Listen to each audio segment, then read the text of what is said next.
Voilà qui sonne le début de la deuxième épreuve de la journée dans ce centre d'écrit.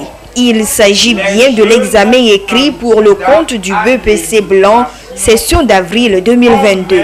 C'est dire que la pluie de ce jeudi matin n'a pas eu d'effet sur le déroulement des épreuves écrites. Même si l'heure du démarrage a été décalée de 30 minutes, tout le reste s'est déroulé comme prévu dans ce centre que nous avons visité. Une première fois que le Togo organise sur le plan national l'examen blanc du brevet d'études du premier cycle BPC qui était entre-temps régional. Effectivement, on n'a jamais organisé un BPC blanc à l'image nationale. C'est toujours fait régionalement. Mais cette année, l'État a souhaité faire un BPC blanc national, surtout que c'est la première fois que nous allons expérimenter l'APC, l'approche par compétence, au Togo, au BPC. Donc il fallait vraiment faire ce BPC pour voir un peu les insuffisances avant le rouge. L'examen blanc du BPC organisé chaque année scolaire est une occasion donnée aux élèves, voire aux enseignants et responsables d'établissements de jauger et d'apprécier le niveau de leurs apprenants. Ce BPC permet de voir les défaillances des élèves afin de remédier avant qui va venir.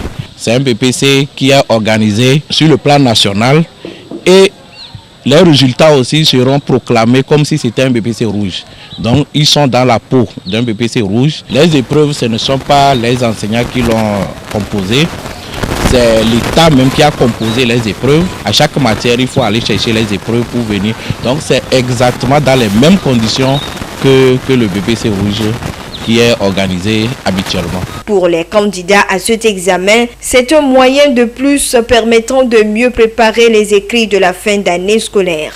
Et sur la première épreuve de cet examen blanc qui est la SVT, ils sont confiants. Nous avons fait l'épreuve d'SVT et ça s'est passé bien. Je crois que l'épreuve est là, les autres épreuves seront plus faciles que ça. L'examen va m'aider à préparer le BPC rouge aussi. L'épreuve, je peux dire qu'il a pris toute partie du programme fait. L'examen blanc va nous apporter un plus parce que à partir de cet examen, nous pouvons nous tester, voir si nous pouvons y arriver au rouge ou pas. Nous allons aussi apprendre plus pour nous améliorer. Il est à noter que le BPC blanc avril 2022 est prévu pour durer 3 jours. Il prend fin ce samedi matin, suivi de la proclamation des résultats dans l'après-midi. Raison pour laquelle des dispositions se prennent déjà ici. On prévoit donner les résultats juste à la fin du BPC. Donc on est en train d'anticiper, on fait le corrigé type. Juste après l'épreuve, on va commencer la correction. Parce qu'on veut finir dans le temps. Soulignons que l'examen se déroule dans les établissements publics et privés sur l'ensemble du territoire national. Le centre d'écrit IPL, le prestige du savoir, a regroupé 204 candidats venus de 7 différents établissements privés.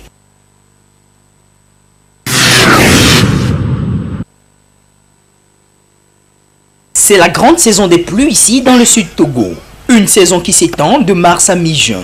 C'est surtout la période propice pour les travaux champêtres.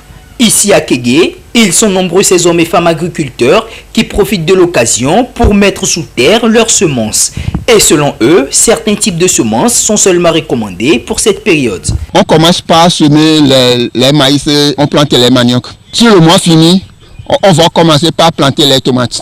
Pour le moment là, c'est ça qui est conseillé, puisque si vous semez en avril comme ça là, ça produit très bien. Amulula dobli, amulula dogbeli, amulula devese alotimachi. No de ona ni no fine. Mi de ne ejingba wale jawa, ko imo do kuna. Ngba be a no de fion. Yela ba joguga so do na wa, ino ejingba wale jawa pa, no do fion le. Eno aji. Eble mi lejo, ko kakute. Ibe gameya.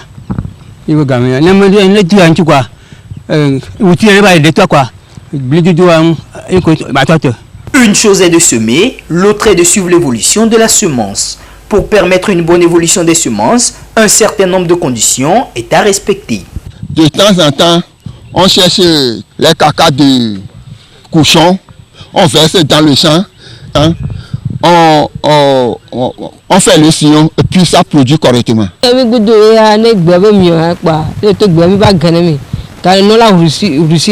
Ces agriculteurs sont la plupart du temps confrontés à d'énormes difficultés dans leur travail quotidien. Occasion pour eux de présenter des doléances aux autorités. Nous sommes là et on a besoin de l'argent pour faire le grand champ. Maintenant, nous n'avons pas de l'argent, c'est nous-mêmes qui se débrouillent. Mais on fait ce qu'on peut faire. Moi, je vais demander les financements.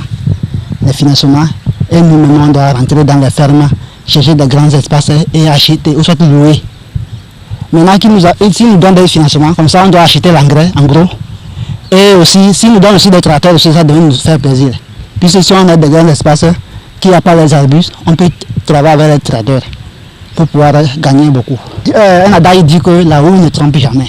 Quel qu'en soit l'alpha bêta, quand tu prends la roue, tu vas au champ, tu ne peux revenir vide. Vivement que ces doléances soient prises en compte afin de permettre à ces agriculteurs de travailler dans des conditions favorables et jouir du fruit de leur travail de champ.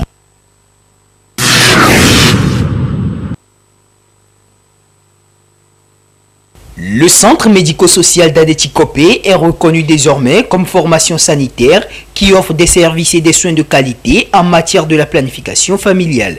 Cette reconnaissance provient des actions menées sur le terrain pour l'amélioration des prestations sanitaires avec des résultats encourageants. Le CMS Adéti-Kopé a atteint un score, et le score est de 75%, et qui lui donne le mérite de prendre son nom de confiance totale.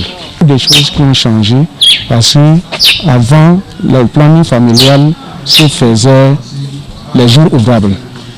La nuit, quand il vient, on dit que le service de planning familial ne travaille pas. Les week-ends, quand il vient, le service planning familial ne travaille pas. Les jours fériés. Aujourd'hui, nous travaillons 24 heures sur 24 et 7 sur 7. Par rapport à l'accueil, nous avons un système d'évaluation de l'accueil que nous faisons aussi chaque semaine. Ça se fait chaque semaine. Nous avons un guide et que nous faisons des enquêtes au niveau des visiteurs. Ces efforts consentis sont le fruit de l'engagement des différents acteurs du CMS d'Adéti-Kopé qui ont reçu la confiance totale de leur partenaire UCED. Ils travaillent d'arrache-pied pour relever les différents défis qui s'imposent en matière de la planification familiale. Nous allons continuer, nous allons persévérer dans ce même rythme. On a essayé de recenser un certain nombre de problèmes. On a priorisé ces problèmes-là et nous avons élaboré un plan d'action. Nous avons commencé l'exécution de ce plan d'action. La seconde évaluation nous a donné des orientations et nous appuyer avec un certain nombre de matériels qui peuvent nous permettre d'aller vers cette qualité-là. Les responsables du CMS Adéti-Kopé ne ménagent aucun effort pour offrir des soins de qualité aux populations. Ceci passe aussi par des séances de sensibilisation, comme ce mercredi où les femmes sont édifiées sur les avantages de la planification familiale, suivi de la visite guidée pour faire découvrir ce centre aux participants.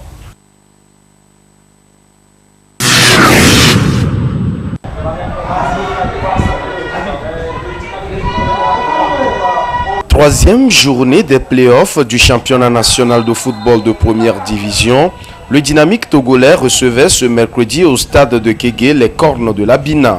Après son match nul face à Gomido de Palimé, le Dynamique togolais se devait de gagner cette troisième rencontre afin d'améliorer son rang dans le classement. Mais mission difficile aux robots rouges qui se sont heurtés à une formation très ambitieuse de Pagouda.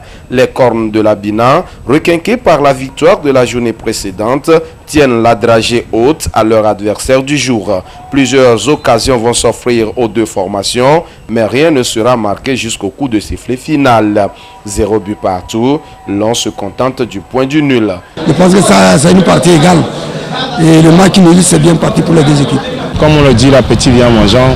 On grignote les points, le maximum de points, et puis à la fin de la saison, on fera le compte. Le second match de la troisième journée de ces playoffs s'est disputé à Kara entre les conducteurs de la localité et les dockers du port. C'est un voyage périlleux effectué par les portuaires qui ont été battus par ASK 3 buts à 1. Le troisième match disputé ce jeudi s'est soldé par un nul. Les Condona et les Showboys se sont séparés sur un score d'un but partout. Au classement général, à l'issue de la troisième journée des playoffs de la première division, l'AS Bina et ASCO sont en tête avec 7 points. Le Dynamique Togolais suit avec 5 points. L'ASCK est 4e avec 3 points. Gomido est 5e avec 2 points. Et l'AS Togoport ferme la marche avec 0 points.